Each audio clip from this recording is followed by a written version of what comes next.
All right. I want to say good afternoon, everyone. My name is Jerry Shockey. I'm the Director of Youth and Education here at the Pro Football Hall of Fame.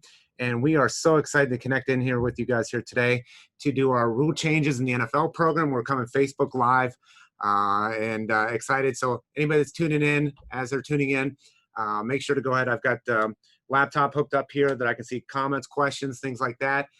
Any program appropriate questions, we'll try to take those here throughout today. What we're doing is just kind of doing a 20 or 30-minute snippet of what our full video conferencing programs that we do with schools all across the country. So whether you want to come here on a field trip as a K-12 school, or whether you want to connect into us over video conference, these are the programs we do. So what we're trying to do is take that 50 or 60-minute program and really snip that down into a 25, 30-minute Facebook Live program. So again, feel free to add in questions, comments in the chat. You can do that as well on Facebook Live. But we're going to go and get started here. And so one of the things we always like to do with any group is give them a clear understanding of exactly who we are and what it is we do. And one of the best ways we do that is really just to show you guys, first of all, for those of you that might be tuning in from across the country, where we are at. We are in Northeast Ohio. Obviously about 60 miles south of Cleveland, Ohio. And then I'm going to zoom in here and show you guys our building. And then right next door to us is Tom Benson Hall of Fame Stadium. And let me go to a ground view and we can zoom in here. You see this ground view, you'll see the stadium here. This is where the annual Hall of Fame game is played, where the annual enshrinement ceremony is held. It's also where our Concert for Legends is held. So we have 3 major events over 4 days that take place at this stadium. Let's go to our main entrance. You can see that. If you've never been here before, that's what that looks like. And then let me go ahead and just share with you guys a quick video. Looking for something to do this weekend? How about a destination that's exciting, inspiring, and located right in your own backyard? The Pro Football Hall of Fame in Canton, Ohio has it all. The scores, the stories, the legends of the game. The interactive exhibits have something for everyone, from the die-hard supporter to the casual fan. Get ready for a unique experience that you'll never forget. So what are you waiting for? Get off the bench and get into the game. Plan your visit to the Pro Football Hall of Fame today. Okay, all right. And one of the things we like to do is to give a clear understanding of exactly who we are, and what it is that we do here at the Hall of Fame. Let me go ahead and go to our rule change presentation here, our president. So before we do that, before we go into rule changes, as I said, one of the things we like to do is just give a clear understanding of who the Hall of Fame is and what it is we do. Typically, you'll see that there's going to be slides on this prezi that we're going to skip over just because it is a shorter time program that we have here today, a shorter time frame to do that. But typically we go through our More Than a Game video that's shown here. It's about 3 minutes, and it talks about why football is more than a game, what it teaches about a group of people. Really, the most basic is a group of people that come together in love and unity in pursuit of one common goal. People of different shapes, people of different sizes, people of different colors, people of different skills, people of different abilities. They come together in love and unity. And that's really, for the game of football, that's really on the offense is to stop the football. And obviously on defense, or excuse me, on offense is to move the football forward, and on defense is to stop that football. And really that same philosophy of different shapes, sizes, colors, skills, abilities, giftings, doing things together in love and unity is how all our teams should function. That's what the video goes to, whether it's the best team that we'll ever play on in life, and that's our family, whether that's our communities, whether that's scout groups, whether that's orchestra, band, your church, whatever it might be, that we would use the same philosophy that football teaches that we see play out on the football field at the high school level, at the collegiate level, as well as in the NFL. Our mission here at the Hall of Fame is to honor the heroes of the game, preserve its history, promote its values, and celebrate excellence everywhere. Our vision is not just the past, it's future. It's not just about Canton, it's the world. It's not just a great museum for football, it's a message of excellence everywhere. Our values, our commitment, integrity, courage, respect, and excellence. Now, we get people that come here from all over from all 50 states, from 30 different foreign countries a year. And we have probably the most popular question that we have when someone comes here to the Pro Football Thing, when they walk through our front doors. Well, the second most popular question, the most popular question is probably, where's the restroom at? But the second most popular question is, why is the Pro Football Hall of Fame in Canton, Ohio? And actually, we've got a unique opportunity here today. We're going to go live into our museum here by the Jim Thorpe statue with our team, our youth education team, Jake Ray and Nathan Martin. So Jake and Nathan, you guys there? Yeah, Jerry, can you hear me? This is Nathan Martin, the Youth and Education Coordinator. And as Jerry said, I'm standing right next to our huge, larger-than-life Jim Thorpe statue. And he mentioned the most popular question we get: why is the Pro Football Hall of Fame in Canton, Ohio? And there's three major reasons why the Hall of Fame is in Canton, Ohio. The first one is that what we now know as the NFL was founded in Canton, Ohio on September 17th, 1920. There was a group of owners that came together and they signed a document that we kind of refer to as the birth certificate of the NFL. And that was the founding or the birthday of what we know as the NFL. The other two reasons: the Canton Bulldogs were one of those teams. Jim Thorpe played on that team, and they were the first team to win back-to-back championships and have a little dynasty in 1922 and 1923. And then the third reason, like I said, I'm standing right next to him, the legend Jim Thorpe himself. He was the first big-name superstar in the NFL. And actually, because he was so famous, they named him the president that first year of the league.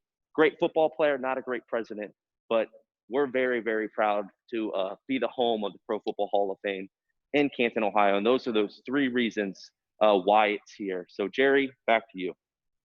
All right. Thank you, Nathan. And we're going to go ahead and continue into this presentation. I'm going to go ahead and share the screen here again. So you'll see that pop up here. And you saw again, he addressed why is the Pro Football Hall of Fame located in Canton, Ohio. And so we're going to move on to really the program here today. Just a quick, we're going to breeze through this here today, but just give you some interesting insights as to the rule changes in the NFL and what's taken place. And so there's been a wide variety of rules that have taken place that have really transformed the game. And if you see this, this year, September 17th, 1920 to September 17th, 2020, we are celebrating the 100th anniversary of the National Football League. Last year, we celebrated the 100th season. This year, we're celebrating the 100th anniversary. And so since the NFL started in 1920, we've gone through 100 years of football. Now, pro football actually stems back all the way back to 1892, with the first player being paid, a guy by the name of William Pudge Heffelfinger, who was paid actually $500 for a game for the Allegheny Athletic Association versus the Pittsburgh Athletic Club. And so those are what's referred to from 1892 to 1919 is the pre-NFL years. And so pro football, not just the NFL, but pro football has evolved over the years, some of its rules. And first of all, in the early 1900s, you see, first of all, the term gridiron. A lot of people want to know where'd that name come from. Well, it's actually because it looked like a grid. The gridiron is used to describe a football field. Claude H. Miller described the field as marked off in chalk lines similar to a tennis court, these lines being 5 yards apart. The lines of the football field make a checkerboard effect and have given the field the name gridiron. So during that time, the ball would have been snapped. Depending on where that person was tackled at, the ball would have been snapped in that grid. This is then changed into the type of field we see today. So here's an example. You see the football field here at Syracuse University. We can see another one here at Ann Arbor. And actually from our wall, that's for a long time here at the Pro Football Hall of Fame, that photo from Ann Arbor was on display. And then we see here what the football field looks like today, obviously compared to yesterday. Now, another change that took place during that time, during the early 1900s, was that of the forward pass. It was first used by George Peggy Parrott for the Massillon Tigers. He was the first man in pro football to successfully complete a pass. Now, we're going to go back to our youth education team. I see Jake is on standby there. And Jake, do you want to go ahead? He's in front of one of our displays here at the Pro Football Hall of Fame. Thanks, Jerry. Yes, I'm in our rotunda, our first century of pro football, in front of one of those things that you've seen has changed over time, and that's the football itself. As you can see, the football has changed over time. This was actually the first football that was ever used in the game. And as you can see, very watermelon shaped. It doesn't have all those nice dimples on it. Be very, very difficult to throw. So, when you try to throw it, you think it would be nice and easy, but it's not. So when they threw this football, it was more of a push. So they would drop back, they would push it like that. And as you can see, we go to the white ball that was used during night games. And you see it gets more and more spherical, or a prolate spheroid, to become easier and easier to throw. And that leads us to the football in today's game, this one right here. And as you see, it's got that nice NFL shield on it. Very, very spherical, very easy to throw. It's got dimples on it to make it fly through the air easier. And the goal of this is to throw a spiral. So when your quarterback's dropping back in the pocket, their goal is that ball is going to roll right off of there and create a nice spiral to their wide receiver or to whoever's going to be receiving that ball. Now, we know in today's game, the passing game is so important and such a huge part of today's game on the field. But if you go way back in the history of the game, it almost didn't happen. And football almost was canceled because of how dangerous the game was. And it took a president of the United States to step in to save the game. So we're going to send it back to Jerry, who's going to tell you a little bit more about that. Perfect. Thank you, Jake. Appreciate that. So we're going to jump back into sharing screen here. And Jake, what he's alluding to is actually, again, Teddy Roosevelt. So 1905 was a really bad year. In early years of pro football, it was a dangerous game. And Teddy Roosevelt, who was a fan of the game, he never played himself, but Teddy Roosevelt, being that tough guy, loved the game of football because it taught toughness. But because of how many injuries and even deaths in football at all levels in 1905, he's like, this game's got to change.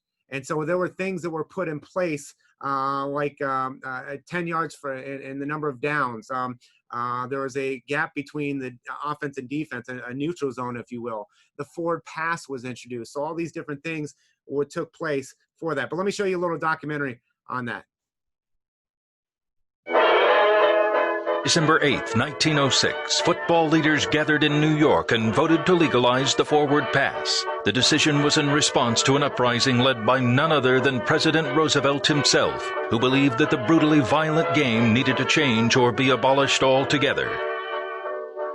Bet your bottom dollar that pioneers in manufacturing like the big game will respond with a revolutionary football of the future, engineered with the forward pass in mind. Yes, sirree, tomorrow's footballs will be made consistently at the smallest size allowed by official football specifications. Innovations in manufacturing will mean even the laces will be made from groundbreaking compounds that are easier to hold. They'll be made with true grit, more than 20,000 micro pebbles that create friction and make footballs easier to pitch and catch. And to you kickers out there, footballs of tomorrow will have tiny targets that help guide your foot to the sweet spot of the ball, making your kicks travel farther with greater accuracy. Yes, from this day forward, the game of football will be forever changed. It's good old-fashioned American know-how that will carry the American football into the next century and beyond. Okay, all right. And I wonder if you notice that creatively, the model number on that football was 1906. That's kind of funny, just being the year that the forward pass was actually legalized in the NFL. Now, we know it wasn't heavily used during that time. It wasn't until the 40s that it really started becoming a major weapon. As we know today, it's become a very pass-oriented NFL today. Now, things have changed. Obviously, it wasn't until 1943 that players had to wear helmets. And if you think about that, I mean, pro football started back in 1892. There was an old nose guard, a rubber nose guard that was used right at the turn of the century.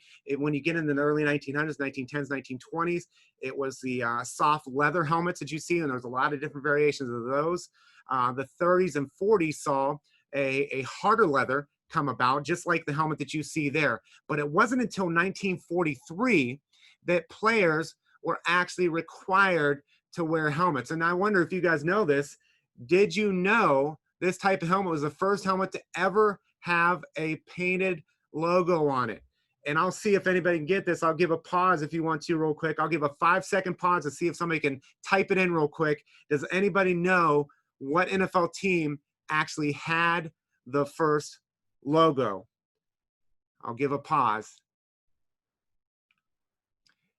All right, it was actually the Los Angeles Rams, and they had a player on their team, a guy by the name of Fred Gerke, who was their starting halfback, was also a talented artist. So at the end of the 1940s, he hand-painted each one of his teammates' helmets. And within the next 10 years, just about every team in the NFL got a logo on it. Now, the only team today that does not have a logo is, we know, the Cleveland Browns. The only team that has a logo on one side of the helmet is the Pittsburgh Steelers. And again, we're going to kind of breeze through some of this stuff just because we're kind of condensing this program. One of the other rule changes that took place, 1974, the field goal.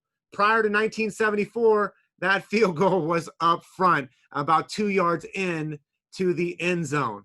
Obviously, you could put a lot of padding on that, but it's still a stationary object that does not want to move. So no matter how much padding you put on it, it's still gonna hurt to run into that. So what happened was they moved it 2 yards behind the end zone. Obviously, a great thing. So a lot of the emphasis of these things, these rule changes you'll see, are for two primary reasons. Number one, typically it was for safety first and foremost, and there's still a safety committee in the NFL that evaluates things every year. But then the other one is to drive competition, obviously, and you'll see some of those rule changes here in a minute that help make the game more competitive. 1976, what was changed during that point? The coin toss, where the visiting team captain calls heads or tails before the coin flips, and then they get to choose, the winner gets to choose whether they want to receive or kick or goal to defend, or they defer. And then before the second half, the captains meet again, and the loser of the pregame toss gets the first choice of the same two options. Obviously, if they kicked in the first half, they're going to want to receive in the second half of that. Something you guys probably know about, fans know about, Stickum was banned in 1981. And there was a guy by the name of Fred Biletnikoff who famously used the Stickum. And now we won't go through this whole video, but I'll go through the beginning. And I want you to notice, and one of those, you kind of see it there, Lester Hayes as well, that's there. But you'll see the video about Fred Biletnikoff. You'll see him, one of the photos or videos that it shows him, it shows this big glob of Stickum that was on his leg. So let's look at that. My name is Fred Biletnikoff, Hall of Fame wide receiver of the Oakland Raiders. This is my story.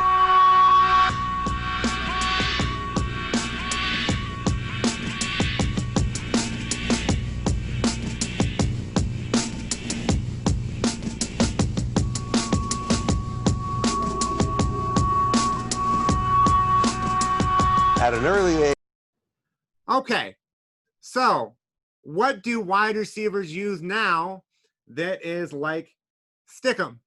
Okay, and you guys are exactly right. It's the gloves. And so it's kind of funny as a staff member here to kind of go behind the scenes and hear the old time wide receivers and the new time wide receivers kind of go back and forth and say, well, the gloves are even better than Stickum back in the day and stuff like that. So it's kind of funny to hear them go back and forth and talk about those things and kind of joke with each other. What was another innovation? The helmet receiver. Radios now permitted. This was actually used about 50 years prior by a guy by the name of Paul Brown. Paul Brown being the innovator that he was. All kinds of things that are commonplace in the NFL today were attempted to be used. Now, that one got banned by Paul Brown because it was kind of an illegal advantage during that time.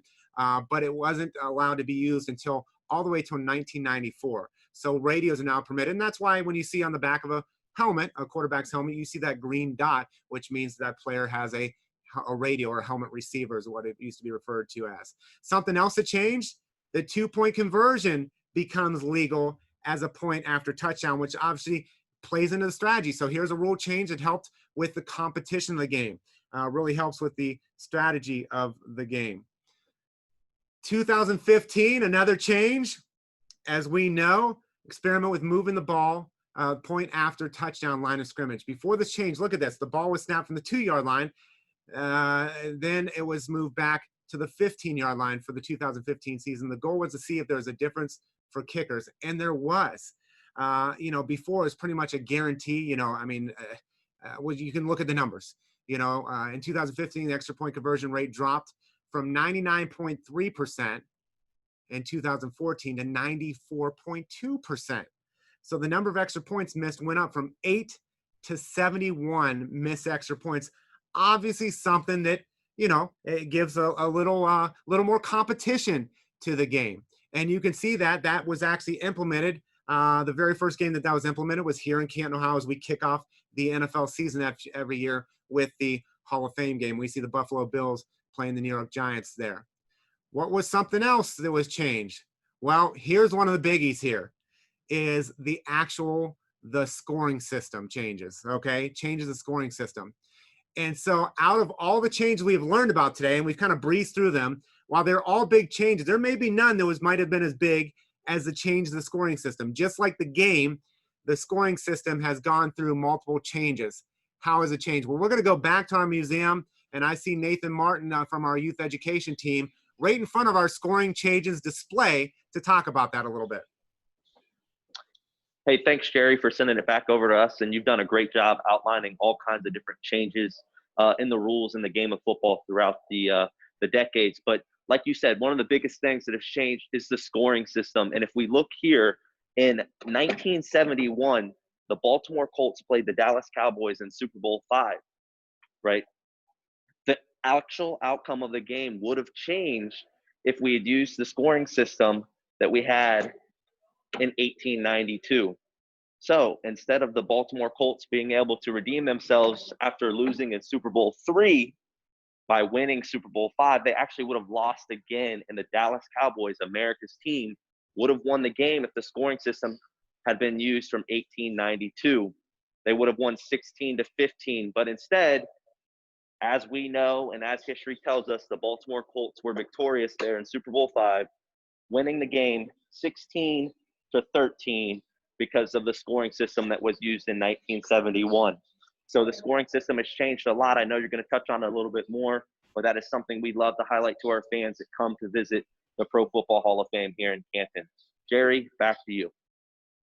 Thank you, Nathan. Appreciate it. And so appreciate our team out in the museum here, that they are, going to these exhibits and talking about them. And so to outline exactly what he said, to give you a little bit more detail, a little bit more focus on that, here is a scoring system table.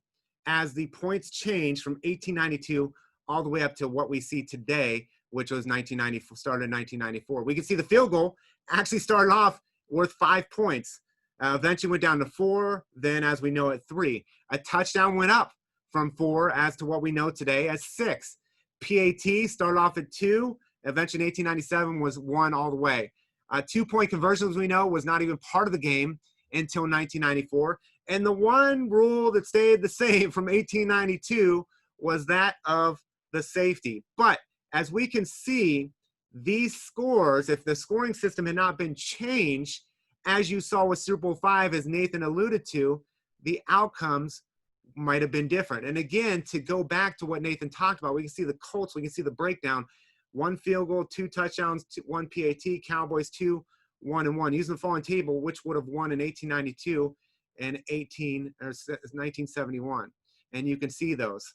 1892, we'd have known the Cowboys would have won. America's team, as Nathan said, would have won. But in 1971, obviously, we know the Baltimore Colts won that game. And again, here's a picture of that display that Nathan was just talking from. As we go into, we can look at another game. Let's look at a more recent game, a pretty exciting game. Buffalo Bills versus Houston Texans. The Buffalo Bills fans may have been a little bit more excited had it been the old rules going back. So the 2019 AFC wildcard round of the NFL playoffs placed the Buffalo Bills against the Houston Texans. The Texans won in an exciting overtime game. Would they have even needed to play overtime if the scoring system would have been different? Could the Bills have won their first playoff game since 1995? Sorry to any Buffalo Bills fans that I just used that stat for. All right, so let's look at this here. We can see that that this took place. Field goals, touchdowns, PATs, we can see. Now we go back to that scoring system. We see that those change. And we would see now that the what happened in 1892 is that the Bills would have won. And so we go back to that. And I'm sorry, we've got some technical difficulties we're having there. But as you can see, if the game was played in 1892, Josh Allen, the Buffalo Bills, would have beaten the Texans to move one step closer to the Super Bowl and win their first playoff game since 1995. But with the scoring system that was in place, the Texans came out on top, only to lose to the future Super Bowl champions and the Kansas City Chiefs. And so I'm going to stop share here. And again, this was just a quick breeze through, just something for you fans to be able to tune in. And give you just an opportunity for something, just mentioning content for you guys to tune into here today. So if you are teachers, if you're aware of teachers, if you have teachers in your family, you have kids, go back and make sure to tell your teachers these are the types of programs. Typically, it's over video conference instead of just this live stream, where your teachers and your students can actually interact with us in our studio, and we can ask them questions. They can ask questions back to us. We connect directly in the classrooms, and we typically do about 500 programs throughout the school year. That means we're doing 500 50 to 60-minute broadcasts with your students. And so if you guys want more information about our youth educational programs, please contact us at education@profootballhof.com. And the beautiful thing about our video conferencing programs is that they're all free. They're free courtesy of the names and our partners that you see behind us, Extreme Networks. So again, get in touch with our youth education department, myself, Nathan, Jake, our team, who's always excited. We love connecting with your young people. So please reach out to us again at education@profootballhof.com. Well, this is going to conclude our program here at the Pro Football Hall of Fame. We want to say thank you for tuning in here today on Facebook Live. Take care and God bless.